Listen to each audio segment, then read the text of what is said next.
Nakumbuka ndugu zangu, siku za nyuma kidogo, Dr. Hussein alibandikwa jina la mzee wa mabati, lakini wakati ule kulikuwa kuna ujenzi wa mahospitali, maskuli, masoko, majumba ya kuishi, mahakama, mambo chungu mzima yalikuwa yanajengwa.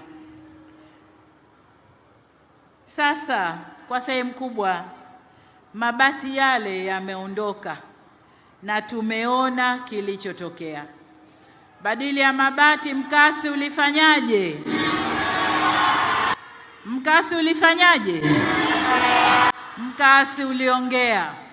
Na mimi ni shahidi, nilikuja kuongelesha mkasi kule kisiwani kwenye lile hoteli kubwa la kifahari, nilikuja kuongelesha mkasi. Kwa nami nilikuwa shahidi pia. Mkasi uliongea.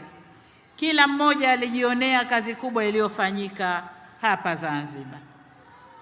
Waswahili wanasema mnyonge mnyongeni, lakini haki yake.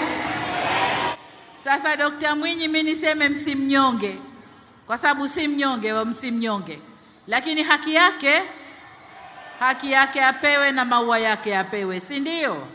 Dr. Mwinyi oye! Zanzibar oye!